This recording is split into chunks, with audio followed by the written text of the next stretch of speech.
as international diplomacy with Iran over its nuclear program enters the next phase. Iranians on the street are hopeful of the next round of nuclear talks between Iran and the P5+1 group in Vienna, but they say Iran's cooperation has its limits. I think it's illogical if we are the only one fulfilling the commitments. I believe they should gain our trust. This question comes to the minds of Iranians. Why did US President Obama take its word back?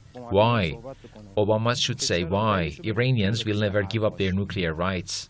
من خودم جزو کسایی بودم که اعتماد داشتم با آمریکا ولی سر این قضیه آخر سر توافقنامه‌ای که نوشتن Tell you the truth, I had some trust in them. But after the recent agreement they signed in Geneva and took back the word, I don't think Iranians will trust them again. Not now, not in 100 years. مردم ما نسبت به کشور آمریکا بی‌اعتماد شدن. Our people have lost their trust with the US as they reached an agreement in Geneva last time, but they changed their word again, and now Iranians have more mistrust than before. Just 3 months ago in Geneva, optimism followed the interim deal between Iran and the so-called P5+1, Britain, China, France, Russia, and the US plus Germany. Iran agreed to confidence-building measures which included access to all nuclear facilities and a reduction of enrichment of uranium from 20% to 5%. The agreement went into effect on January 20th, giving limited sanctions relief to Iran and a 6-month countdown during which the sides must negotiate a comprehensive deal. The optimism from Geneva has faded away, with excessive demands by US officials and signaling that the US is only willing to go so far. We will defend our right and we will not give in to the excessive demands of the US.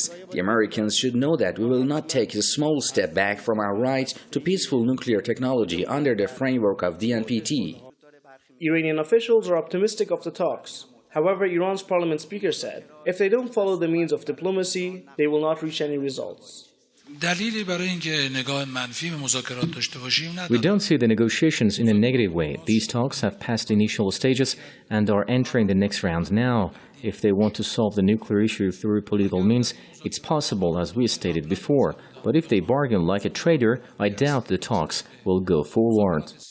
Iran's negotiating team, headed by Foreign Minister Javad Zarif, has arrived in Vienna for 3 days of negotiations set to begin on Tuesday. On the heels of his trip, Zarif said, The problem is the lack of trust. Iranian people feel towards the Western countries, especially the US, which date back to the past several decades. Iran's foreign minister said these talks have given the West a chance to remove the mistrust. Padran Khoredadi, Press TV, Tehran.